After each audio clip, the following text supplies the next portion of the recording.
ये एक revision video है, ना कि डिटेल वीडियो। अगर आप लास्ट मोमेंट में अपना एक तगड़ा रिवीजन करना चाहते हो तो ये वीडियो आप सभी लोगों के लिए बहुत ज्यादा हेल्पफुल होगा, क्योंकि इस एक वीडियो के अंदर तुम्हारा 1 घंटे के अंदर कंप्लीट फिजिक्स का एग्जाम से कुछ देर पहले एक तगड़ा रिवीजन हो जाएगा। तो चलिए स्टार्ट करते हैं। So hello everyone, welcome my channel. तो कैसे हैं आप सभी लोग। तो अल्ट्रा रिवीजन वीडियो में आप लोग का स्वागत है। 1 घंटे के अप्रॉक्स में पूरे के पूरे फिजिक्स को हम लोग रिवाइज करने वाले हैं। एग्जामिनेशन से पहले बहुत ज्यादा इंपॉर्टेंट रहेगा चैप्टर 1 to 14 को रिवाइज करने के लिए। तो सबसे पहले हम लोग कंप्लीट करते हैं हमारे चैप्टर नंबर 1 को, जिसका नाम है इलेक्ट्रिक चार्जेस एंड फील्ड। जैसे आप जानते हो ये चैप्टर में जो चार्जेस है वो रेस्ट में आप लोग को देखने को मिलते हैं। यहाँ पे जो चार्जेस है वो दो टाइप से आप लोग को देखने को मिलते हैं, पॉजिटिव नेगेटिव, और इनके नेचर एकदम ही डिफरेंट है। अगर आप लोग अनलाइक चार्जेस को साथ में रखोगे तो एक दूसरे से अट्रैक्ट करने की कोशिश करते हो। जब आप लोग लाइक चार्जेस को करीब लाते हो तो वो एक दूसरे को रिपेल करते हैं। लाइक मतलब कि जो सेम टाइप के, और अनलाइक मतलब जो डिफरेंट टाइप के। इन सबके अलावा भी ना चार्जेस की कुछ और प्रॉपर्टी होती है, जैसे क्वांटाइजेशन, मतलब कि चार्जेस हमेशा integral multiple of fundamental charges में ही प्रेजेंट रहते हैं। और इसके लिए एक स्पेसिफिक फॉर्मूला यहाँ पे बनाया गया, विच is equal two plus minus of any.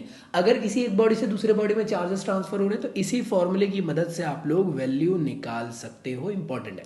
इसके अलावा मान लो किसी सिस्टम के अंदर ढेर सारे चार्जेस प्रेजेंट है, आपको पता करना है कि कितने नेट चार्जेस प्रेजेंट है, तो आप लोग को एडिक्टिविटी करना पड़ेगा। मतलब क्या, सबका आप लोग एड ऑन कर दो, मतलब जितने भी चार्जेस उनको प्लस कर दो तो आपकी वैल्यू निकल जाएगी। सबके अलावा आप लोग को मैं बताना चाहता हूँ, चार्जेस है, अब सिंगल चार्ज है तो ठीक है, लेकिन दूसरा चार्ज एकदम से करीब आ जाए तो दोनों चार्जेस एक दूसरे पे फोर्स लगाने लग जाते हैं।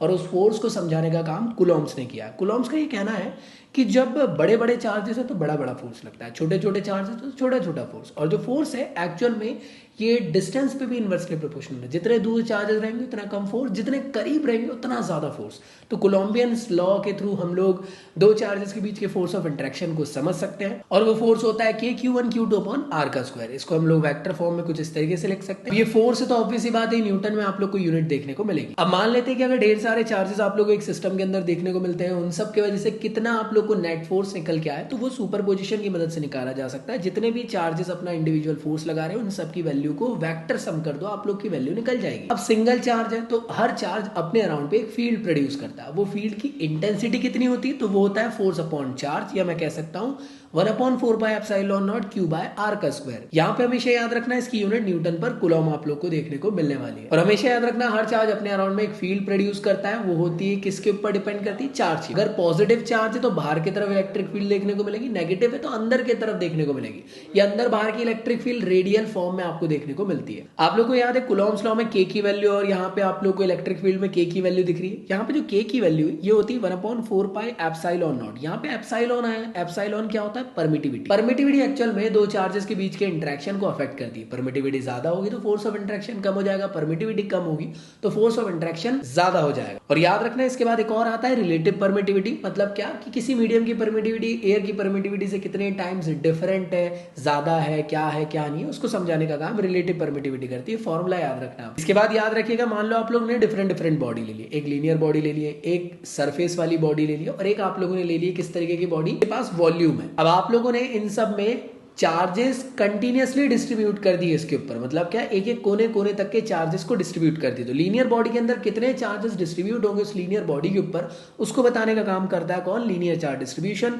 और लीनियर चार्ज डिस्ट्रीब्यूशन होता है lambda which is equal to Q/S। Surface के एक एक कोने कोने तक अगर आप लोगों ने चार्जेस को इक्वली डिस्ट्रीब्यूट कर दी तो उसको पता करने के लिए आप सरफेस चार्ज डेंसिटी का फॉर्म लगाते हो Q/A। और अगर वॉल्यूम के अंदर आप लोगों ने चार्जेस को इक्वली डिस्ट्रीब्यूट कर दिया तो उसको पता करना है तो आप लोग वॉल्यूम चार्ज डेंसिटी लगा सकते हो Q/V। के बाद नेक्स्ट टॉपिक निकल के आता है कि मान लो इक्वल अपोजिट टाइप के चार्जेस को आप लोगों ने एक सेंटर पॉइंट O से LL डिस्टेंस से सेपरेट कर देते हो तो एक इलेक्ट्रिक डायपोल क्रिएट हो जाता है। उसकी स्ट्रेंथ को मेजर करने के लिए इलेक्ट्रिक डायपोल मोमेंट की जरूरत पड़ती है, और वो क्या होता है, charge into distance between both the charges, that is 2L। और हमेशा याद रखना है जैसे इलेक्ट्रिक फील्ड का डायरेक्शन पॉजिटिव टू नेगेटिव होता है, इलेक्ट्रिक डायपोल मोमेंट का डायरेक्शन आप लोग को नेगेटिव टू पॉजिटिव देखने को मिलता है। तो डायपोल है, डायपोल मान लो इस तरीके से आपका डायपोल है, इसके एक्सियल में कितनी इलेक्ट्रिक फील्ड है ये पता करना है, या इसके इक्वेटोरियल में कितनी इलेक्ट्रिक फील्ड है ये पता करना है। तो इसके लिए हम लोगों ने डेरिवेशन सॉल्व करे और हमको वहां से ये पता चला जो एक्सियल में इलेक्ट्रिक फील्ड की वैल्यू निकल के आती है डायपोल की, वो आती है 1/4πε0 2p/x3। अब देखो x है, r है, वो डिपेंड करता है कि आपने सेंटर पॉइंट से लेकर P पॉइंट तक की डिस्टेंस क्या ली। तो यहाँ पे मैंने R लिख दिया हूं, तो इसका मतलब ये नहीं कि गलत है और X हमने डेरिवेशन में करे, तो टेंशन ना लेना। ट्यूटोरियल में जो वैल्यू होती है वो होती है 1/4πε0 P/x3 या फिर R3। इसके बाद जो नेक्स्ट टॉपिक आता है वो ये है कि अगर आप लोग यूनिफॉर्म इलेक्ट्रिक फील्ड में किसी डायपोल को एक रैंडम एंगल के साथ प्लेस कर देते तो हमेशा याद रखना वो डाइपोल के अंदर एक फोर्स एक्सपीरियंस होने लग जाता है दोनों तरफ से होगा, तो इस वजह से वो जो डाइपोल है वो रोटेट करना चालू कर देगा।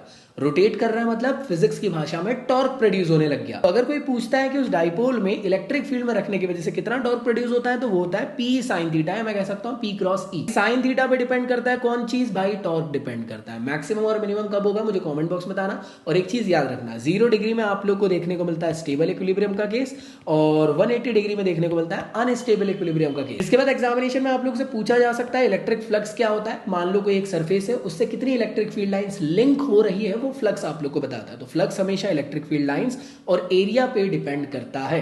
और याद रखना है डॉट प्रोडक्ट में, इस वजह से E D A cos theta के फॉर्म में आप इसको लिखते हो। ये एकमात्र ऐसी मतलब अभी तक के पढ़े जो है उसमें से ये वेक्टर क्वांटिटी। इसके बाद आप लोग का अगला टॉपिक आता है, उसका नाम है गॉस लॉ। तो गॉस लॉ क्या करता है, किसी भी क्लोज सरफेस के अंदर जितने भी चार्जेस प्रेजेंट है उनकी वजह से कितना फ्लक्स प्रोड्यूस होता है उसको बताने का काम गॉस लॉ करता है। तो कितना फ्लक्स प्रोड्यूस होता है, Q inside upon epsilon not, तो इतना फ्लक्स प्रोड्यूस होता है। अब गॉस लॉ की 3 एप्लीकेशन है।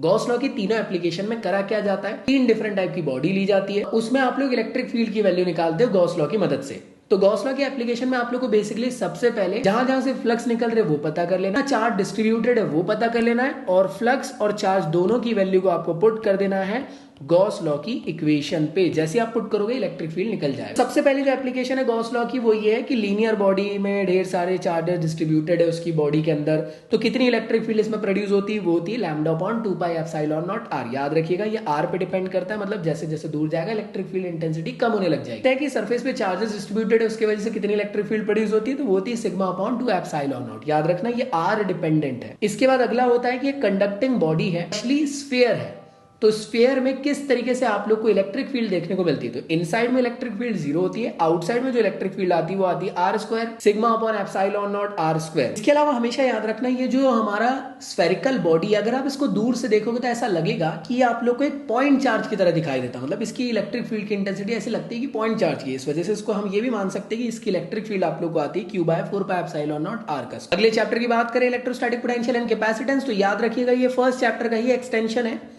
इलेक्ट्रिक फ्लक्स से इस टॉपिक को कंप्लीट करे थे और नया टॉपिक स्टार्ट होता है electrostatic potential difference. Electrostatic potential difference में किया क्या जाता है, एक इलेक्ट्रिक फील्ड है, इलेक्ट्रिक फील्ड में अगर आप लोग किसी एक चार्ज को एक पॉइंट से उठा के अगेंस्ट द इलेक्ट्रोस्टैटिक फील्ड किसी दूसरे पॉइंट पे लेकर जाते हो, तो जहां से चार्ज को उठाए थे और जहां पे चार्ज को लेकर आ गए उनके बीच में पोटेंशियल में क्या डिफरेंस देखने को मिला, वो होता है इलेक्ट्रोस्टैटिक पोटेंशियल डिफरेंस। तो पोटेंशियल डिफरेंस जब भी निकालोगे तो 2 रिस्पेक्टिव पॉइंट की मदद से ही निकाल सकते हो, और वो क्या होता है del V which is equal to work done upon charge. अब कई बार कई लोग पूछ लेते हैं कि किसी सिंगल पॉइंट के लिए पोटेंशियल निकाल के दिखाओ, तो हमेशा याद रखना सिंगल पॉइंट के लिए पोटेंशियल निकालना पॉसिबल नहीं है, बट आप लोग चालाकी कर सकते हो। पॉइंट है दूसरा वाला, उसको आप लोग इन्फिनिटी पे ले लो और वहां से उठा के लेकर आओगे तो जो इन्फिनिटी पे पोटेंशियल है वो 0 होता है। इस वजह से इन्फिनिटी के रेफरेंस पे लेकर आप सिंगल पॉइंट में कितना पोटेंशियल आ रहा है वो पता कर सकते हो, तो V which is equal to W by Q होता है। इसके बाद एक और चीज याद रखिएगा, जैसे थोड़ी देर पहले तुम लोगों ने इलेक्ट्रिक फील्ड निकाले थे स्पेसिफिकली एक पॉइंट चार्ज के लिए, वैसे ही इलेक्ट्रोस्टैटिक पोटेंशियल क्या होता है पॉइंट चार्ज के लिए, होता है 1/4 pi epsilon naught Q by R। Same to same जो थोड़ी देर पहले आप लोगों ने करे थे इलेक्ट्रिक फील्ड निकाले थे आप लोगों ने डाइपोल पे एक्सियल इक्वेटोरियल के लिए, तो वैसे यहाँ पे आप लोग पोटेंशियल के लिए निकालने वाले हो एक्सियल इक्वेटोरियल की वैल्यू। तो याद रखना एक्सियल पे जो वैल्यू आती है वो आती है 1/4 pi epsilon naught P by x की पावर 2। इक्वेटोरियल पे वैल्यू 0 आती है। एट एनी पॉइंट के लिए अगर आपको निकालना है तो वो होता है 1/4 pi epsilon naught P cos theta upon x की पावर 2।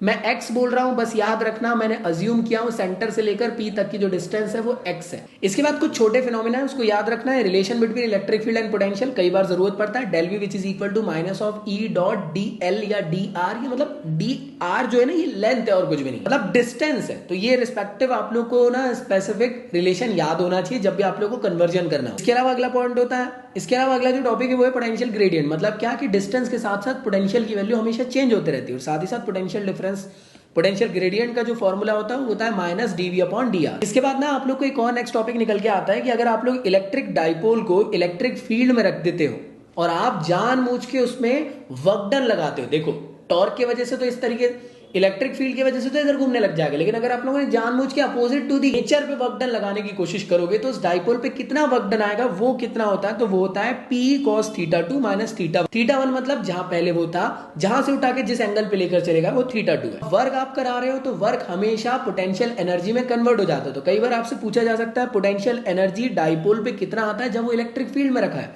तो वो आता है माइनस पी कॉस थीटा, मैं कह सकता हूँ माइनस पी डॉट ई। इन सब के अलावा आप लोग से पूछा जा सकता है कि दो चार्जेस को आप लोगों ने किसी रिस्पेक्टिव पॉइंट से रिस्पेक्टिव पॉइंट पे उठा के लेकर आते तो उस टाइम पे एनर्जी कितनी मिलती, तो वो मिलती है U which is equal to 1/4 Q1 Q2 upon R square। हमेशा याद रखना एनर्जी हमेशा सिस्टम ऑफ चार्जेस के लिए ही रहेगी, दो या दो से ज्यादा चार्जेस के लिए। नेक्स्ट टॉपिक आता है कैपेसिटर। कैपेसिटर एक ऐसा टाइप की डिवाइस है जो कि अपने अंदर एनर्जी को स्टोर करके रखता है इलेक्ट्रिकल एनर्जी के फॉर्म में। हर कैपेसिटर की अपनी अपनी कैपेसिटी होता है, तो उस कैपेसिटी को मेजर करने के लिए फॉर्मूला यूज कर C which is equal to Q by V। याद रखना एकमात्र कैपेसिटर आप लोग के सिलेबस में आने वाला है वो है parallel plate capacitor. Parallel plate capacitor क्या होता है, दो पैरेलल प्लेट ले लिए, एक में आपने पॉजिटिवली चार्ज डेंसिटी ले ली, दूसरे में नेगेटिवली ले लिए, दोनों के बीच के डिस्टेंस को d ले लिए, तो ये बन गया आप लोग का पैरेलल प्लेट कैपेसिटर। कोई आपसे पूछ सकता है कि पैरेलल प्लेट कैपेसिटर के बीच में जब किसी भी टाइप का मीडियम नहीं था, मतलब बीच में हवा थी, तो उस टाइम पे किस तरीके का कैपेसिटेंस की वैल्यू देखने को मिलती थी, तो वो मिलती थी epsilon naught A by D। अगर कोई बोलता है कि पैरेलल प्लेट कैपेसिटर के बीच में डाइलेक्ट्रिक मटेरियल ले लिया जाए तो कैपेसिटेंस में डिफरेंस देखने को मिलेगा, ऑब्वियस सी बात देखने को मिलेगा, और वो आएगी वैल्यू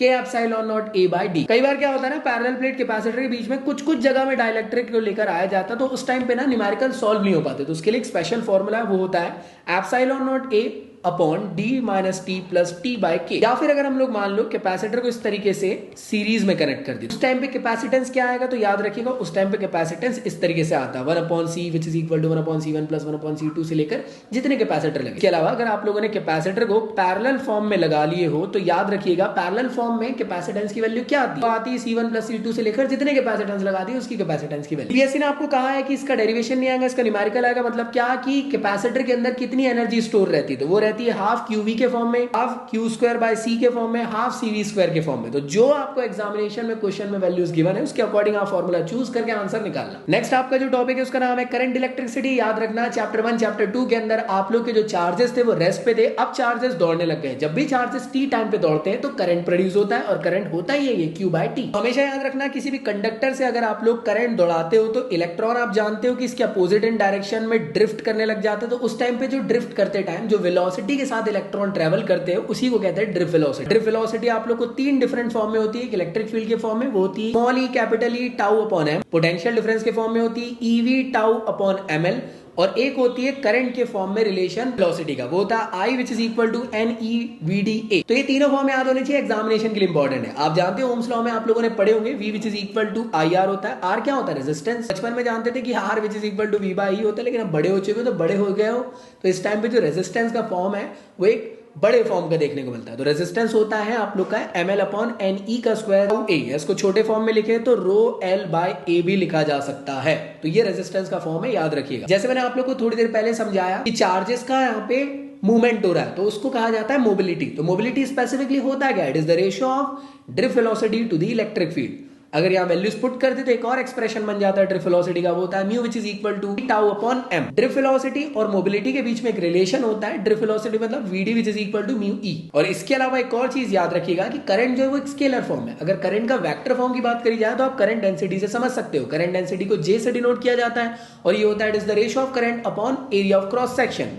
करंट डेंसिटी का एक और फॉर्म होता है, वो होता है सिग्मा ई के फॉर्म। आप जानते होंगे कि यार हम लोग डिफरेंट मटेरियल को टेम्परेचर बढ़ाते हैं। टेम्परेचर बढ़ा रहे तो जो इनिशियल में रेजिस्टेंस होगा, टेम्परेचर बढ़ाने में रेजिस्टेंस में चेंजेस आता होगा। तो आखिर वो कितना चेंजेस आता है उसको पता करने के लिए रेजिस्टेंस का एक फॉर्मूला होता है, जो फाइनल रेजिस्टेंस की वैल्यू निकलती है जब भी टेम्परेचर बढ़ाओगे, तो होता है इनिशियल रेजिस्टेंस ब्रैकेट में 1 प्लस अल्फा क्या होता है, थर्मल कोफिशिएंट या टेम्परेचर कोफिशिएंट, और यहाँ पे टी जो है चेंजिंग इन टेम्परेचर होता है। कई बार एग्जाम में सिर्फ अल्फा पूछा जाता है, तो आपको ये वाले फॉर्म को लेकर चलना है जिसके थ्रू आप लोग टेम्परेचर कोफिशिएंट निकाल सकते हैं। टेम्परेचर बढ़ाने पे हमेशा याद रखना कंडक्टर के अंदर रेजिस्टिविटी रेजिस्टेंस की वैल्यू बढ़ जाती है, सेमीकंडक्टर के अंदर घट जाती है, एलॉय के अंदर कोई चेंज नहीं होता। इलेक्ट्रिकल पावर के तीन फॉर्म होते हैं, वो होता है W/T, I स्क्वायर R, और I की वैल्यू पुट कर दे तो V स्क्वायर बाय R के फॉर्म में भी आप पावर को लिख सकते हैं। टॉपिक आप लोग का वो है EMF। अब एक और चीज याद रखना, कई लोग कंफ्यूज हो जाते हैं कि EMF और पोटेंशियल डिफरेंस के बीच में कुछ अलग कहानी है क्या, ऐसा कुछ नहीं। EMF ही पोटेंशियल डिफरेंस है और पोटेंशियल ही EMF है। नेक्स्ट जो आपका इंपॉर्टेंट टॉपिक है वो है किरचॉफ्स का लॉ। किरचॉफ्स का पहला लॉ ये कहता है कि किसी जंक्शन पे आने वाला करंट का सम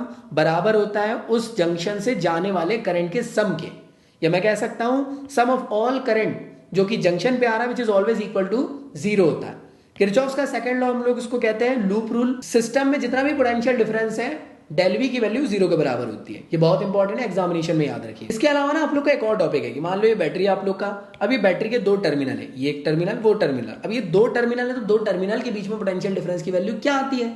तो टर्मिनल पोटेंशियल डिफरेंस की वैल्यू क्या आती है, इसको समझने के लिए आप लोग को बैटरी का कॉन्सेप्ट समझना पड़ेगा। बैटरी या तो डिस्चार्ज होती है, बैटरी या तो चार्ज होती है। तो जब चार्ज हो रही है बैटरी तो उस टाइम पे जो V की वैल्यू होगी वो होगी E प्लस आई आर, और जब डिस्चार्ज हो रही है तो E माइनस आई आर होती है। लास्ट टॉपिक इस चैप्टर का होता है वो है व्हीट स्टोन ब्रिज। इसमें ना स्पेशली एक ऐसे टाइप का स्पेशल अरेंजमेंट किया जाता है 4 रेजिस्टर का, जो कि कुछ इस तरीके से होता है जो आपको डायग्राम में दिख रहा है।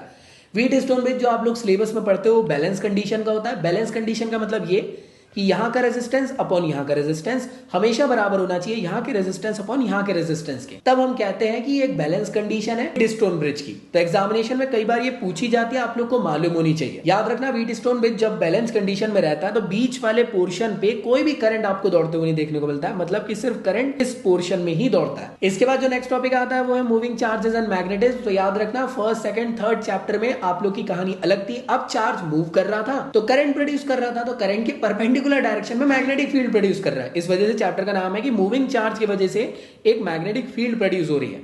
अब मैग्नेटिक फील्ड प्रोड्यूस हो रही है तो उसको डिटरमाइन करना पड़ेगा। तो दो टाइप के लॉ आपको देखने को मिलते हैं। पहले होता है Biot-Savart law.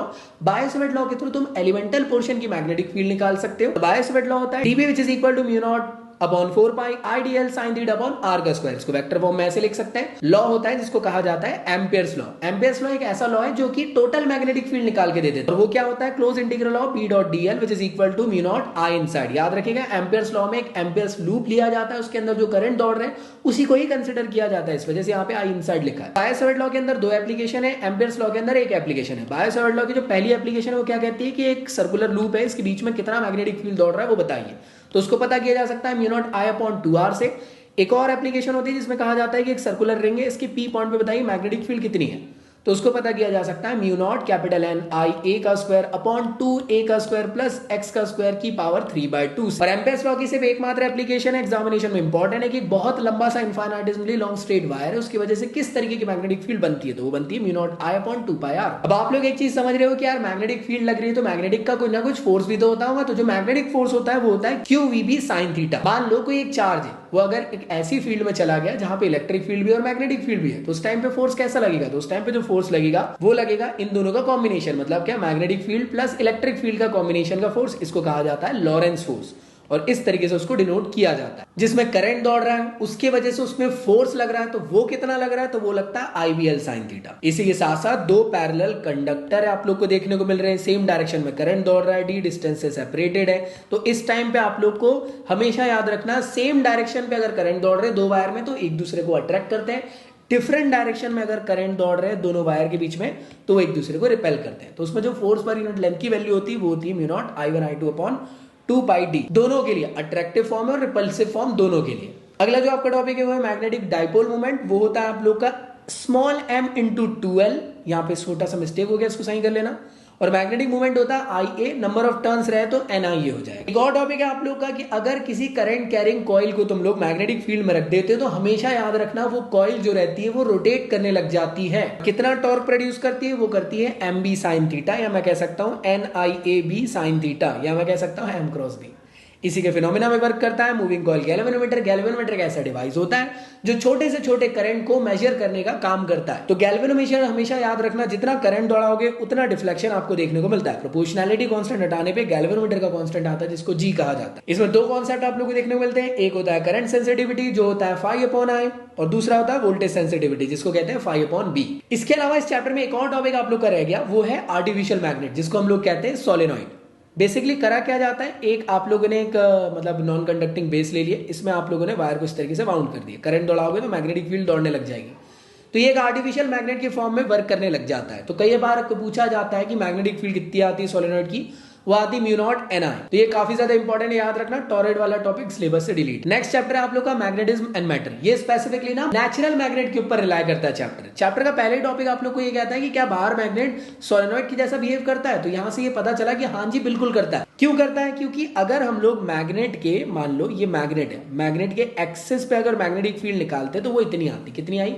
Mu naught upon 4 पाई की पावर 3। और जब हम लोग सोलेनॉइड के भी एक्सियल पॉइंट P पे मैग्नेटिक फील्ड पता करते तो वो भी इतनी आई, तो दोनों की मैग्नेटिक फील्ड सेम आई। इससे ये समझ में आया कि बार मैग्नेट सच में इक्विवेलेंट होता है सोलेनोइड के। इसके अलावा याद रखिएगा बार मैग्नेट के एक्सियल पे तो मैग्नेटिक फील्ड इतनी हो गई, इक्विटोरियल पे कितनी होती है, तो इतनी आप लोग को देखने को मिलती है μ0/4πm/x की पावर 3 r की पावर 3। सेम टू सेम ये पूरे कॉन्सेप्ट चैप्टर नंबर 1 जैसी है और कुछ भी नहीं। अगर हम लोगों ने मैग्नेटिक फील्ड में एक मैग्नेट को प्लेस कर दिए या मैग्नेटिक डायपोल को प्लेस कर दिए तो उसमें कितना टॉर्क प्रोड्यूस होता है, वो होता है mb sin थीटा या m क्रॉस b। इसके अलावा एक छोटा सा टॉपिक है वो है मैग्नेटिक ससेप्टिबिलिटी। वो क्या होता है, it is the ratio of I/H और ससेप्टिबिलिटी का रिलेशन होता है रिलेटिव परमिएबिलिटी के साथ, वो होता है μr which is equal to 1 plus Im। बहुत बार एग्जामिनेशन में न्यूमेरिकल के फॉर्म में आता है, एग्जाम में याद रहना चाहिए। मैग्नेटिक इंडक्शन का ये फॉर्म याद रख लेना μ0H plus I और इंटेंसिटी ऑफ मैग्नेटाइजेशन होता है m/v। मैग्नेटिक इंटेंसिटी होती है P/μ0। ये सब चीजें आपको पता होनी चाहिए। इसके अलावा इस चैप्टर में आप लोगों को 3 टाइप के मटेरियल देखने को मिलते हैं, पैरामैग्नेट, डायमैग्नेट और फेरोमैग्नेट। डायमैग्नेट ऐसे टाइप के मटेरियल होते हैं जिसको मैग्नेटिक फील्ड में रखने में वो उससे रिपेल करने लग जाते हैं, लेकिन पैरामैग्नेट को अगर मैग्नेटिक फील्ड में रखा जाए तो पैरामैग्नेटिक मटेरियल जो है वीकली अट्रैक्ट हो जाते हैं टुवर्ड द मैग्नेट, और फेरोमैग्नेटिक मटेरियल को अगर हम लोग मैग्नेटिक फील्ड में रख दे तो वो स्ट्रांगली अट्रैक्ट हो जाते हैं टुवर्ड द मैग्नेटिक। यहाँ पे 2 लॉ है, क्यूरीज लॉ और क्यूरीज वेजेस लॉ, दोनों याद रहना चाहिए। मुझे बताना जरा क्यूरीज टेम्परेचर पे पैरामैग्नेट किस में कन्वर्ट हो जाता है, कमेंट बॉक्स में आंसर करें। इसके बाद जो नेक्स्ट चैप्टर है उसका नाम है ईएमआई। ईएमआई मतलब इलेक्ट्रोमैग्नेटिक इंडक्शन। मतलब क्या, जब भी आप लोग बार बार मैग्नेटिक फील्ड को चेंज करोगे तो उसकी वजह से एक इंड्यूस्ड ईएमएफ और इंड्यूस्ड करंट प्रोड्यूस होता है।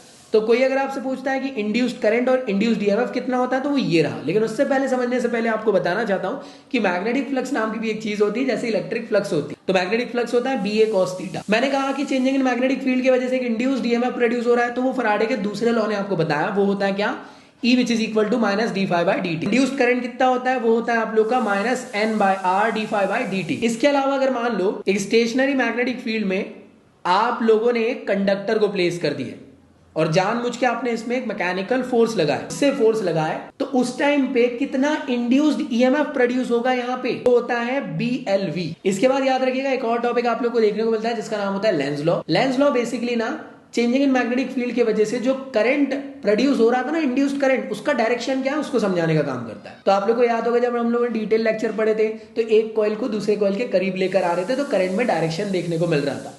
तो याद है आप लोगों को लेंज लॉ क्या कहता था, जब कॉइल दूसरी कॉइल के करीब आती थी तो वो उसको करीब आने नहीं देती थी और जब उससे दूर जाती थी तो जाने नहीं देती थी, मतलब वो चेंज को अपोज करता। के बाद 2 टॉपिक आप लोग के बहुत इंपॉर्टेंट है, वो है इंडक्शन। तो इंडक्शन को समझने से पहले समझ लेते हैं इंडक्टर क्या होता है। तो इंडक्टर एक ऐसे टाइप का डिवाइस होता है जो अपने अंदर मैग्नेटिक फील्ड के फॉर्म में एनर्जी को स्टोर कर लेता है। 2 टाइप के फिनोमेना देखने को मिलते हैं, सेल्फ इंडक्शन और म्यूचुअल इंडक्शन। सेल्फ इंडक्शन क्या होता है आइए समझते हैं। मान लो इसमें करंट दौड़ा है, करंट दौड़ा है तो इसके अंदर क्या होगा, changing in magnetic field. Changing in magnetic field क्या प्रोड्यूस करेगी, इंड्यूस्ड ईएमएफ। तो याद रखना सेल्फ इंडक्शन में इंड्यूस्ड ईएमएफ उस करंट को अपोज करता है जिससे वो पैदा हो। इसका मतलब क्या है कि वो एक ऐसे टाइप का ईएमएफ है जो कि करंट को अपोज कर रहा है, इस वजह से उस ईएमएफ को कहते हैं बैक ईएमएफ। और बैक ईएमएफ को निकाला जा सकता है -LdI/dt से, और L जो है इसी को कहा जाता है सेल्फ इंडक्टेंस। ऐसी म्यूचुअल इंडक्टेंस को कैपिटल M से डिनोट किया जाता है, वो होता है N2∅2/I1।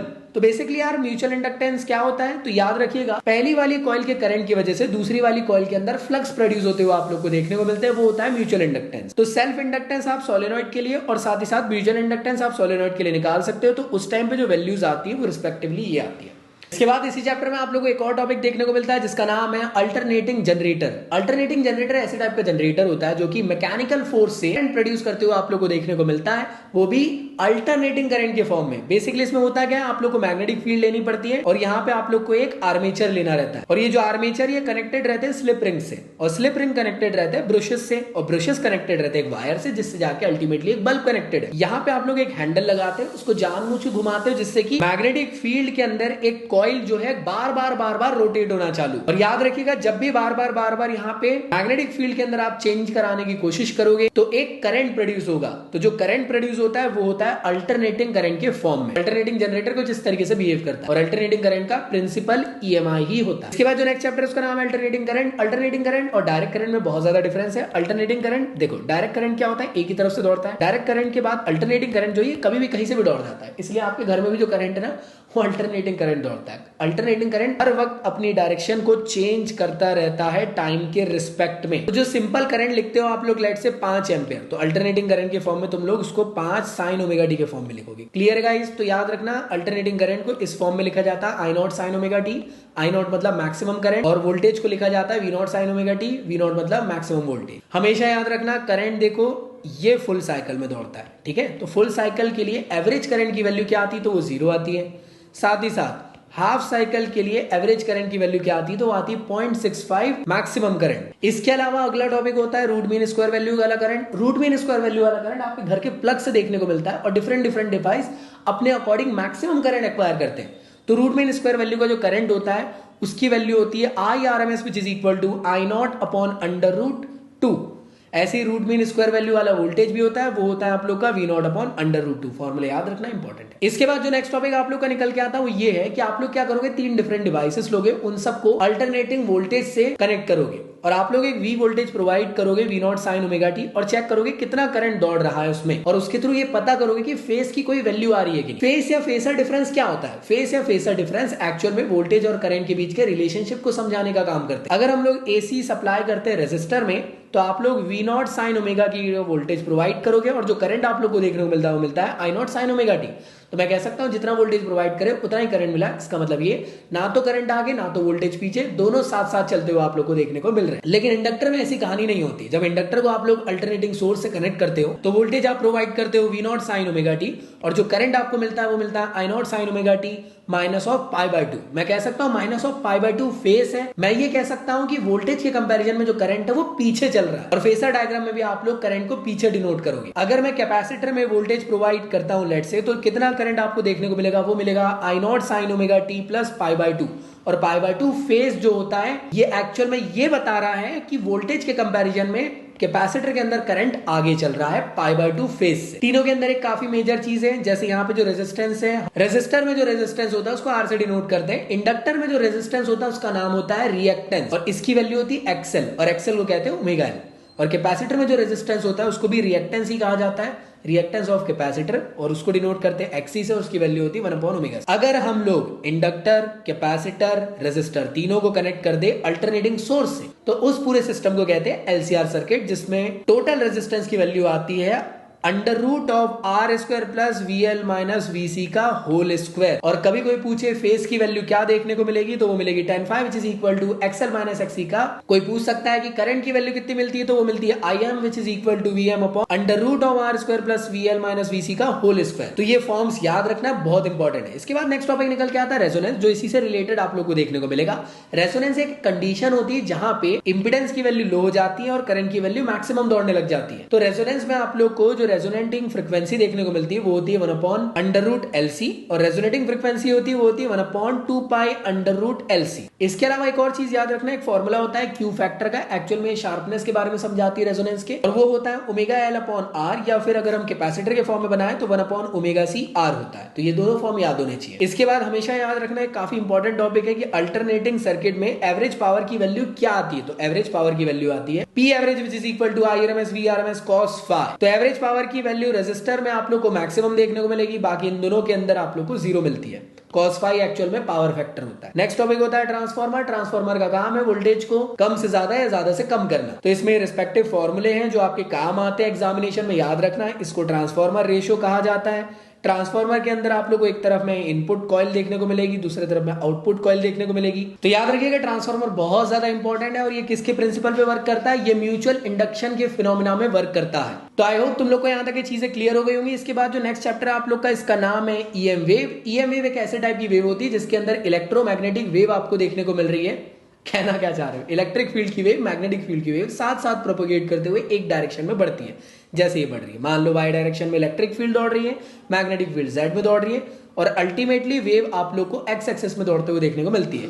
ये वेव हमेशा पॉजिटिव एक्सिस में दौड़ते हुए आप लोग को हमेशा देखने को मिलेगी, और EM वेव के डायरेक्शन को E क्रॉस B के फॉर्म में आप लोग को समझाया गया है। इलेक्ट्रिक फील्ड का जो नेचर होता है वो ट्रांसवर्स नेचर होता है। Electric field accelerated charge particle या ऑसिलेटिंग चार्ज पार्टिकल से प्रोड्यूस होती है। EM वेव है तो वेव की इक्वेशंस बन रही होंगी। तो दो टाइप की वेव की इक्वेशन बनेगी, एक इलेक्ट्रिक फील्ड की और एक मैग्नेटिक फील्ड की। तो इलेक्ट्रिक फील्ड की वेव की इक्वेशन बनेगी E0 sin kx minus omega T, magnetic field के फॉर्म में बनेगी B0 sin kx minus omega T. कई बार पूछा जाता है what is the frequency of EM wave, तो याद रखना V which is equal to 1/2π√LC होती है वैल्यू। एग्जामिनेशन में पूछा जाता है what is the velocity of EM wave in space, तो याद रखना लाइट की वेलोसिटी के बराबर ही होता है, बट फॉर्मूले के फॉर्म में लिखे तो इस तरीके से लिख सकते हैं 1/√μ0 एप्सिलॉन नॉट, और किसी मीडियम के लिए निकालना है तो 1/√μ अंडर रूट म्यू एप्सिलॉन। कई बार पूछा जाता है what is the momentum of EM wave, तो याद रखना P which is equal to U by C। इन सब के अलावा एग्जामिनेशन में याद रखना इलेक्ट्रोमैग्नेटिक स्पेक्ट्रम बहुत ज्यादा इंपॉर्टेंट है, एग्जामिनेशन में पूछा जाता है। आप लोग को इनकी फ्रीक्वेंसी और वेवलेंथ याद होनी चाहिए, मुझे बताने की जरूरत नहीं पड़नी चाहिए। Radio wave, microwave, infrared, visible, ultraviolet, x-ray, gamma, ये सबकी फ्रीक्वेंसी वेवलेंथ याद होनी चाहिए और इन सब की एप्लीकेशंस याद होनी चाहिए। बहुत ज्यादा इंपॉर्टेंट है जो एग्जामिनेशन में पूछी जाती है। जैसे रेडियो वेव कम्युनिकेशन पर्पस के लिए यूज होती है, माइक्रोवेव खाना पकाना है या हीट करना है कुछ चीज को, रेडार सिस्टम में यूज होती है, इंफ्रारेड आप लोग को मोबाइल वगैरह में आप लोग को देखने को मिलती है, हॉट बॉडीज से प्रोड्यूस होती है, नाइट विजन के टाइम में काम आती है, विजिबल लाइट तो आपको मालूम ही, आप आंखों से देख रहे हो तो आप जानते हो कि क्या क्या काम आती है। अल्ट्रावायलेट लाइट की बात करी जाए तो जर्म्स को मारने के काम आती है, वाटर को ओजोनाइज करने के काम आती है, ज्यादा देर बैठ जाओगे तो सन टैनिंग हो जाती है। एक्सरे जो रहता है स्पेसिफिकली डायग्नोस करने के काम आती है और फोटोग्राफिक फिल्म बनाने के काम आती है। गामा रे जो स्पेसिफिकली ये रहती है रेडियो एक्टिव एलिमेंट को के ऊपर रिसर्च के लिए काम आती है और मेडिकल डायग्नोसिस पर्पस के लिए भी काम आती है। इन सब के अलावा तुम्हें अगर कोई और इंपॉर्टेंट वाली चीज पता है तो मुझे बताना। लेजिक आई सर्जरी नाम की एक बहुत ज्यादा फेमस आज के टाइम पे कॉस्मेटिक सर्जरी हो रही है, ये किस ईएम वेव पे डिपेंड करती है, मुझे कमेंट बॉक्स में बताओ। अगला आप लोग का जो चैप्टर है इसका नाम है रे ऑप्टिक्स। तो याद रखिएगा रे ऑप्टिक्स दो उसमें आप लोग को डिवाइडेड है, एक रिफ्लेक्शन और एक रिफ्रैक्शन। रिफ्लेक्शन वाले पोर्शन में हमेशा याद रखना ऑप्टिकल सेंटर जो है R/2 के बराबर आप लोग को देखने को मिलती है और जो मिरर्स फॉर्मूला होता है वो आप लोग का होता है 1/v + 1/u which is equal to 1/f। बहुत ज्यादा इंपॉर्टेंट है और यहाँ मैग्निफिकेशन होता है -v/u। रिफ्लेक्शन का एक लॉ है, वो ये कहता है कि एंगल I जो है वो एंगल R के बराबर होता है, बट जब आप रिफ्रैक्शन पढ़ते हो तो एंगल I एंगल R के कभी बराबर आपको देखने को नहीं मिलता है। और लॉ ऑफ रिफ्लेक्शन को समझाता है स्नेल्स लॉ। वो क्या होता है, mu which is equal to sin I upon sin R। इसको आप लोग इस फॉर्म में भी लिख सकते हो। रिफ्रैक्शन तब होता है जब एक मीडियम से दूसरे मीडियम पे लाइट जाती है तो लाइट बेंड हो जाती है और आपको रिफ्रैक्शन का फिनोमेना देखने को मिल जाता है। रिफ्रैक्शन आप लोग एक स्फेरिकल सरफेस में देखने को मिलेगा। लेट से यहाँ पे आप लोग को ऑब्जेक्ट है पॉइंट साइज का, यहाँ से लाइट गई, टकराई और एक इमेज बना दिया। तो इसके फॉर्म में आपको एक पूरा डेरिवेशन सॉल्व करना है। वहां से आपको स्टैंडर्ड फॉर्मूला ऑफ रिफ्रैक्शन निकल के आता है μ2/v minus of μ1/u which is equal to μ2 minus μ1/r। μ1 बाहर का रिफ्रैक्टिव इंडेक्स, ये μ2 अंदर का रिफ्रैक्टिव इंडेक्स। Clear guys. इसके बाद अगला टॉपिक होता है अपरेंट डेप्थ और रियल डेप्थ। एक ग्लास लिए, उसमें पानी लिए और कॉइन को डाल दी। कॉइन जहां पे एक्चुअल डिस्टेंस पे है वाटर लेवल से, उसको कहा जाता है रियल डेप्थ। लेकिन क्या होता है ना, जब आप ऊपर से देखते हो तो ऐसा लगता है वो कॉइन ऊपर की तरफ आ चुका है, उसे कहा जाता है इमेज उस कॉइन की। तो वो इमेज किस डेप्थ पे दिख रही है उसको कहा जाता है अपरेंट डेप्थ। अपरेंट डेप्थ और रियल डेप्थ का एक फॉर्मूला होता है, वो होता है mu which is equal to real depth upon apparent depth या apparent depth which is equal to real depth upon refractive index. बहुत ज्यादा इंपॉर्टेंट है, एग्जामिनेशन में पूछा जाता है तो याद रहना चाहिए। इसके बाद ना एक और टॉपिक आप लोग को देखने को मिलता है, वो है क्रिटिकल एंगल। क्रिटिकल एंगल एक ऐसे टाइप का एंगल होता है, कैसे टाइप का होता है भी छोड़ो, पहले चीज तो ये समझो। देखो यहाँ पे आप लोग को एंगल आए और यहाँ से रिफ्रैक्शन हो गया, एंगल R हो गया। आपने एक ऐसा एंगल ले लिया, ऐसा इंसिडेंट एंगल लिए कि R की वैल्यू 90 डिग्री आ जाए, मतलब जिसमें R की वैल्यू 90 डिग्री आ जाए, उस टाइप के एंगल ऑफ इंसिडेंस को कहा जाता है क्रिटिकल एंगल। तो क्रिटिकल एंगल में लाइट सरफेस पे ट्रेवल करने लग जाती है और अगर आप लोग क्रिटिकल एंगल से बड़ा एंगल अगर ले लेते हो तो उस टाइम पे लाइट जो है बाउंस बैक हो जाती है और बाउंस बैक होने की वजह से TIR होने लग जाता है, टोटल इंटरनल रिफ्लेक्शन। और टोटल इंटरनल रिफ्लेक्शन पे बेस्ड है ऑप्टिकल फाइबर। जो आपके घर में वाईफाई केबल लगा होगा उसके अंदर TIR होते हुए आप लोग को देखने को मिलता है। लाइट की स्पीड में आप लोग को सिग्नल्स एक जगह से दूसरी जगह TIR के फिनोमेना में आते हैं। तो मेरे ख्याल से यहां तक क्लियर है। इन सब के अलावा मान लो एक क्लास लैब है, लाइट यहां से फॉल कराए, अगर ये नहीं रहता तो लाइट सीधा चले जाता, बट हुआ क्या, ग्लास स्लैब होने की वजह से लाइट बेंड हुआ, फिर एक और बार बेंड हुआ। तो मैं ये कह सकता हूं कि एक्चुअल में तो लाइट सीधा ऐसा जा रहा था, लेकिन शिफ्टिंग इतनी हो गई तो ये आखिर कितना लेटरल शिफ्ट हुआ, यहाँ पे डिस्प्लेसमेंट हुआ, उसको पता किया जा सकता है इस फॉर्मूले से। वो होता है T sin I minus R upon cos R। इन सब के बाद याद रखिएगा एग्जामिनेशन में आपसे पूछा जा सकता है लेंस के फिनोमेना। दो टाइप के लेंस होते हैं, कॉनकेव, कॉन्वेक्स। तो जब भी लेंस आप बना रहे हो तो उसमें किस तरीके से मैन्युफैक्चरिंग करना है, क्या करना है, किस तरीके की फोकल लेंथ रहनी चाहिए, उसको पता करने के लिए लेंस मेकर फॉर्मूला यूज किया जाता है। कि मान लो एक लेंस है, इसकी वजह से यहाँ पे इस तरीके से ऑब्जेक्ट से रेज गई, अगर बाजू वाला सरफेस नहीं रहता तो रे सीधी चल जाती, लेकिन बाजू वाला सरफेस था तो ट्रेवल करी दूसरे वाले सरफेस से, फिर बेंड हो गई। मैं कह सकता हूं कि पहले वाले सरफेस के लिए ऑब्जेक्ट था O, इमेज थी I'। दूसरे वाले सरफेस के लिए ऑब्जेक्ट कौन रहा, जो उसके तरफ आ रहा था, कौन, I', और इमेज कौन है, I।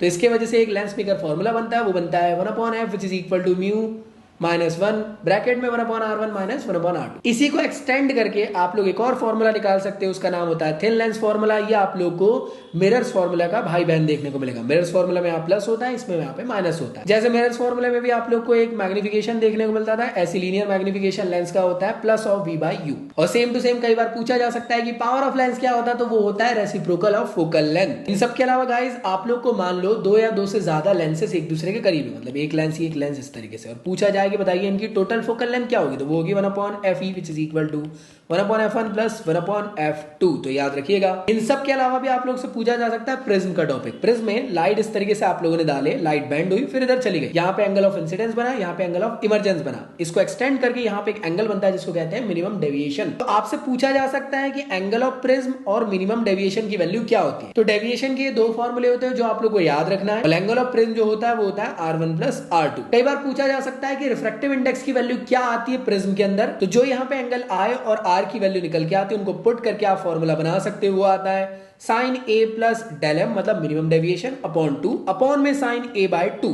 तो यहां तक ये चीजें क्लियर है। इसके बाद ऑप्टिकल आप लोग को इंस्ट्रूमेंट देखने को मिलते हैं। सबसे पहला होता है simple microscope. Simple microscope basically एक कॉन्वेक्स लेंस होता है और कुछ भी नहीं।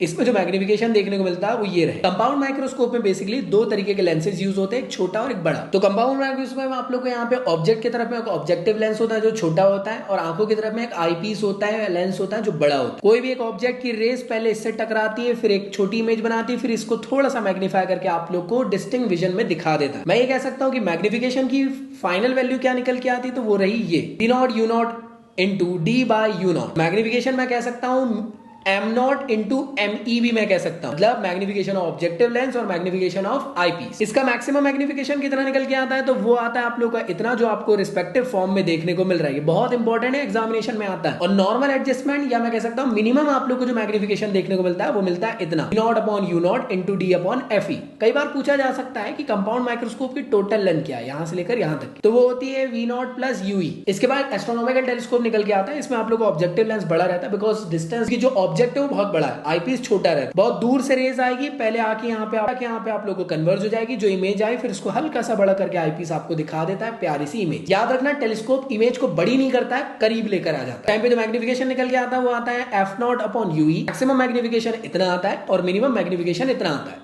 इसके अलावा आप लोग का रिफ्लेक्टिंग टाइप टेलीस्कोप होता है। ये कैसे टाइप का टेलीस्कोप है गाइस, जिसमें सिर्फ और सिर्फ मिरर यूज होता है। कैसिग्रेन टाइप ऑफ टेलीस्कोप कहते हैं। तो यहाँ पे आप लोग को एक कॉनकेव मिरर देखने को मिलता है। रेस बहुत दूर से आएगी, कॉनकेव मिरर से यहाँ टकराएगी। सेकेंडरी मिरर यहाँ पे कॉन्वेक्स होता है जो रेस को इधर बैंड करता है और आईपीस में दिखा देता है। इसको और कन्वीनियंट बनाने के लिए न्यूटन भैया ने न्यूटोनियन टेलीस्कोप निकाले।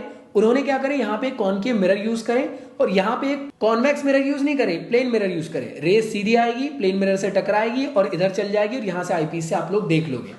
याद रखिएगा ये सस्ता होता है, इजी टू यूज होता है, एब्रेशन कम होता है। वेव ऑप्टिक्स में याद रखना लाइट वेव फॉर्म में ट्रेवल करती है। यहाँ पे आपको हाइगन भैया मिलेंगे। हाइगन भैया का ये कहना था कि लाइट जो है मैकेनिकल वेव फॉर्म में ट्रेवल करती है। जहां जहां वेव जाएगी वहां लाइट स्प्रेड होगा। तो इन्होंने ना लॉ ऑफ रिफ्लेक्शन और लॉ ऑफ रिफ्रैक्शन के थ्रू, हाइगन के प्रिंसिपल के थ्रू इन दोनों को प्रूव करें। तो ये डेरिवेशन दोनों बनने चाहिए। एग्जामिनेशन में बहुत ज्यादा इंपॉर्टेंट डेरिवेशन है। इसके अलावा एक और टॉपिक होता है सुपरपोजिशन। मान लो दो वेव्स एक दूसरे पे सुपर इंपोज हो रही है, तो सुपरपोजिशन प्रिंसिपल ये कहता है दोनों वेव को सम कर दो और वैल्यू निकाल दो। इसके बाद जो नेक्स्ट टॉपिक आता है वो आता है आप लोग का इंटरफेरेंस। इंटरफेरेंस एक ऐसा टॉपिक है जो ये बताता है कि जब दो वेव एक दूसरे पे सुपर इंपोज होती है तो या तो बड़ी बड़ी वेव्स बनाएगी या तो छोटी छोटी वेव्स। जब बड़ी बड़ी वेव्स बनेगी उसको कहते हैं कंस्ट्रक्टिव इंटरफेरेंस, जब छोटी छोटी वेव बनेगी उसको डिस्ट्रक्टिव इंटरफेरेंस कहते हैं। और इसको पता किया गया था यंग डबल स्लिट नाम के एक एक्सपेरिमेंट से, जो आपके सिलेबस में अब नहीं है लेकिन उसके एक्सप्रेशन आपको आ सकते हैं, तो वो आपको मालूम होने चाहिए। तो याद रखिएगा पाथ डिफरेंस की जो वैल्यू आप लोग की निकल के आती है वो आती है YD/D, और जो y की वैल्यू आती है सेंटर से लेकर एक रिस्पेक्टिव पॉइंट P तक की, वो आती है ΔD/D। राइट फ्रिंज की वैल्यू जो निकल के आती है आप लोग की y पे, वो आती है λD/D। डार्क फ्रिंज में जो वैल्यू आती है वो आती है 2n-1।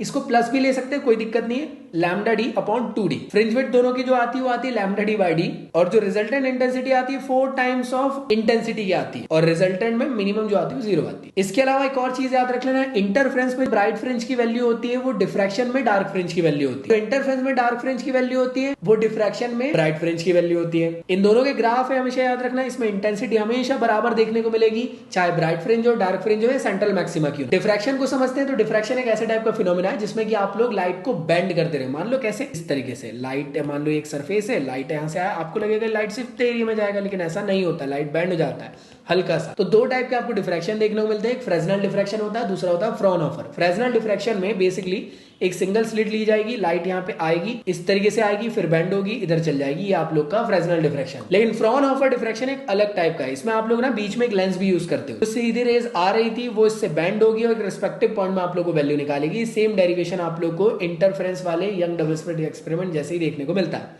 यहाँ पे भी जो पार्ट डिफरेंस की वैल्यू आती है, फेज डिफरेंस की वैल्यू आती है, सेम आती है, जो कि इंटरफ्रेंस में देखने को मिलती है। बस ब्राइट फ्रिंज की वैल्यू, डार्क फ्रिंज की वैल्यू अपोजिट रहती है और कुछ भी नहीं। सेंटर पे जो मैक्सिमम ब्राइट फ्रिंज की वैल्यू आती है वो आप लोग को सबसे ज्यादा देखने को मिलती है। इस वजह से आप लोग इंटेंसिटी सेंट्रल पे सबसे ज्यादा होती है एज कंपेयर टू बाकी जगहों पे। तो याद रखिएगा, यंग डबल स्लिट एक्सपेरिमेंट में इस तरीके का ग्राफ देखने को मिलता है, सारी जगह पे इंटेंसिटी सेम होती है, डिफ्रैक्शन में इंटेंसिटी सेंट्रल में ज्यादा होती है और फिर धीरे धीरे करके कम होने लग जाती है। नेक्स्ट टॉपिक है dual nature of radiation and matter. Radiation वाले केस में आप फोटो इलेक्ट्रिक इफेक्ट के बारे में समझते हुए ऐसे टाइप का फिनोमेना है, जब भी हाई एनर्जी, हाई फ्रीक्वेंसी, लो वेवलेंथ की लाइट फॉल होती है एक मेटालिक सरफेस से, तो उससे इलेक्ट्रॉन लिबरेट होने लग जाते हैं और इस पूरे फिनोमेना को कहते हैं फोटो इलेक्ट्रिक इफेक्ट। उस टाइम में जो इलेक्ट्रॉन लिबरेट हो रहे हैं उसे कहा जाता है फोटो इलेक्ट्रॉन्स। अगर कम एनर्जी की लाइट यहाँ पे फॉल करी जाए तो क्या इलेक्ट्रॉन बाहर निकलेंगे? बिल्कुल नहीं निकलेंगे। इलेक्ट्रॉन को बाहर निकलने के लिए एक मिनिमम अमाउंट की एनर्जी की जरूरत है, जिसे कहा जाता है वर्क फंक्शन। तो वर्क फंक्शन से ज्यादा की एनर्जी आपको हमेशा प्रोवाइड करनी पड़ेगी, तब इलेक्ट्रॉन बाहर निकल सकते हैं। और बाहर निकलने के बाद भी जो एनर्जी चाहिए दौड़ने के लिए वो है काइनेटिक एनर्जी, जो कि आप लोग को आइंस्टीन भैया ने समझाए थे। उनका ये कहना था जो एनर्जी आप प्रोवाइड कर रहे हो वो बराबर होनी चाहिए work function plus kinetic energy की। मतलब जितनी एनर्जी प्रोवाइड करे उसमें से इलेक्ट्रॉन ने मिनिमम अमाउंट की एनर्जी लिया बाहर निकलने के लिए और बची एनर्जी के साथ भागने लग गया। ये हमेशा याद रखिएगा। फोटो इलेक्ट्रिक इफेक्ट को कुछ इस तरीके से समझा जा सकता है, लाइट जैसी आप फॉल कराओगे फोटो सेंसिटिव प्लेट में तो हम ऑब्जर्व करते हैं कि इलेक्ट्रॉन यहाँ से लिबरेट होने लग जाते हैं और एमिटर प्लेट से कलेक्टर प्लेट के पास जाने लग जाते हैं। यहाँ पे कम्यूटेटर यूज होता है जो करंट के डायरेक्शन को बदल देता है। याद रखना, एग्जाम में कई बार पूछा जाता है। माइक्रोमीटर इसलिए यूज होता है क्योंकि यहाँ पे फोटो सेंसिटिव प्लेट बहुत मिनिमम अमाउंट का करंट ही दौड़ाती है। इन सब के अलावा हमेशा याद रखना, अगर इस प्लेट को पॉजिटिव कर दिया जाए, लाइट फॉल कराओगे तो मैक्सिमम इलेक्ट्रॉन जाके इससे अटैच हो जाएंगे। कि ऐसा टाइम आएगा कि जो करंट की वैल्यू है वो बढ़ेगी बढ़ेगी बढ़ेगी, लेकिन उसके बाद जाके सैचुरेट हो जाएगी। क्यों? क्योंकि इससे बाद इलेक्ट्रॉन सारे के सारे एक प्लेट में पहुंच चुके, उसके बाद कुछ बचे ही नहीं ना इस प्लेट से इधर जाने के लिए। अगर इस प्लेट को नेगेटिव कर दिया जाए तो यहाँ से लाइट फॉल कराओगे, इलेक्ट्रॉन इधर जाएंगे और इलेक्ट्रॉन वापस घूमने लग जाएंगे। इस वजह से होगा क्या? पोटेंशियल ड्रॉप होने लग जाएगा, पोटेंशियल रिटार्ड होने लग जाएगा। और उस टाइम पे हम लोग जो पोटेंशियल कहते हैं उसको क्या कहते हैं? Stopping potential. इसके बाद कुछ इंपॉर्टेंट ग्राफ्स है जो आप लोगों को एग्जामिनेशन में याद होने चाहिए। काइनेटिक वर्सेस फ्रीक्वेंसी का ग्राफ, Vmax वर्सेस V का ग्राफ, सैचुरेशन वर्सेस इंटेंसिटी का graph, stopping potential versus frequency का ग्राफ, पोटेंशियल वर्सेस करंट जो भी समझाया मैंने, और ये रहा रिटार्डिंग पोटेंशियल वाला ग्राफ। तो ये याद रखना, एग्जाम में बहुत इंपॉर्टेंट है। इसके अलावा डी ब्रोगली का हाइपोथेसिस है, बहुत ज्यादा इंपॉर्टेंट है, एग्जामिनेशन में कई बार आपसे पूछा जाता है कैसे बोर्स के सेकंड पोस्टुलेट को इन्हें समझाएं। इनका ये कहना था इलेक्ट्रॉन जो है न्यूक्लियस के अराउंड पे सिंपल ऐसा गोल गोल नहीं घूमता है। इलेक्ट्रॉन खुद एक क्या है? मैटर है, और मैटर के पास भी वेव नेचर होता है। तो वेव नेचर होने की वजह से इलेक्ट्रॉन नॉर्मली ऐसा नहीं दौड़ते हुआ जाएगा, इलेक्ट्रॉन जो है वो वेव फॉर्म में इस तरीके से दौड़ते हुए आप लोग को देखने को मिलता है। तो यहां से डी ब्रोगली भैया ने सेकंड पोस्टुलेट बोर्ड्स की मदद से इस चीजों को समझाया। इसके बाद नेक्स्ट टॉपिक आता है एटम एंड न्यूक्लियाई। तो एटम और न्यूक्लियाई में जो एटम वाली चैप्टर है इसमें सबसे पहले हमको डिस्कवरी हुई थी न्यूक्लियस के बारे में अल्फा पार्टिकल एक्सपेरिमेंट में। यहाँ किया गया था अल्फा पार्टिकल सोर्स को बम्बार्ड कराया गया था गोल्ड की फॉइल पे और 99% अल्फा पार्टिकल सीधे चले गए थे, but 0.4% of alpha particle deviate हुए थे। इससे ये समझ में आया कि एटम के बीचों बीच पिद्दू सी जगह लेकर बैठा है कौन?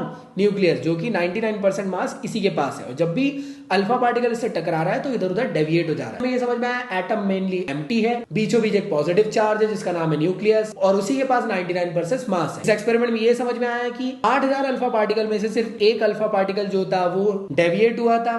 1 मिलियन अल्फा पार्टिकल में से एक जो अल्फा पार्टिकल था वो सिर्फ 180 डिग्री एंगल बना के वापस चला गया था। अब वो आखिर स्कैटरिंग एंगल क्या होता है? तो वो होता है ये, आप लोग इस फॉर्मूले को याद रख सकते हो। अल्फा पार्टिकल और न्यूक्लियस के बीच में जो फोर्स लग रहा था वो ये था। इसके अलावा अगला टॉपिक होता है क्लोजेस्ट अप्रोच, मतलब ये कि न्यूक्लियस के कितने करीब से होकर अल्फा पार्टिकल गुजर के गया, वो है क्लोजेस्ट अप्रोच के डिस्टेंस R0, उसका फॉर्मूला होता है ये। अगला होता है इंपैक्ट पैरामीटर। मान लो ये आप लोग का न्यूक्लियस है और यहां से अल्फा पार्टिकल आ रहा है और ये सेंटर लाइन है, तो सेंटर लाइन से न्यूक्लियस की वेलोसिटी वेक्टर के बीच में जो डिस्टेंस है उसको कहा जाता है इम्पैक्ट पैरामीटर। फॉर्मूला आप लोग को याद रखना, कहां से आया क्या आया कोई मतलब नहीं है, फॉर्मूला याद रख लो, इंपॉर्टेंट। रदरफोर्ड से कुछ गलतियां हुई थी, उसको बोर्स भैया ने सही करे थे। रदरफोर्ड का ये कहना था कि जो इलेक्ट्रॉन न्यूक्लियस के अराउंड में घूमता है वो आके कोलैप्स हो जाता है न्यूक्लियस से। इसके अलावा इनका ये कहना है कि कंटिन्यूस स्पेक्ट्रम बनाते हुए आप लोग को देखने को मिलता है इलेक्ट्रॉन, ना कि डिस्क्रीट। तो बोर्स का ये कहना था कि सभी इलेक्ट्रॉन अपने अपने ऑर्बिट में रिवॉल्व करते हैं, और जब भी इलेक्ट्रॉन रिवॉल्व करते हैं तो उस टाइम पे किसी भी टाइप की एनर्जी लिबरेट नहीं करते, जो कि रदरफोर्ड भैया कह रहे थे कि घूमते टाइम पे करता है, तभी जाके वो कोलैप्स कर गया था। तो बोर्स ने अपने 3 पोस्टुलेट दिया था जिसमें इन सब चीजों को समझाया। बोर्स का एक पोस्टुलेट है जो बहुत ज्यादा इंपॉर्टेंट, जो एग्जाम में याद रहना चाहिए, कि हर इलेक्ट्रॉन को अगर न्यूक्लियस के अराउंड रिवॉल्व करना है तो एक कंडीशन पे ही रिवॉल्व कर सकता है। वो क्या है? एंगुलर मोमेंटम जो है वो इंटीग्रल मल्टीपल होना चाहिए h/2π के, तभी इलेक्ट्रॉन रिवॉल्व कर सकता है न्यूक्लियस के अराउंड। इन सब के अलावा हमको ये पता चला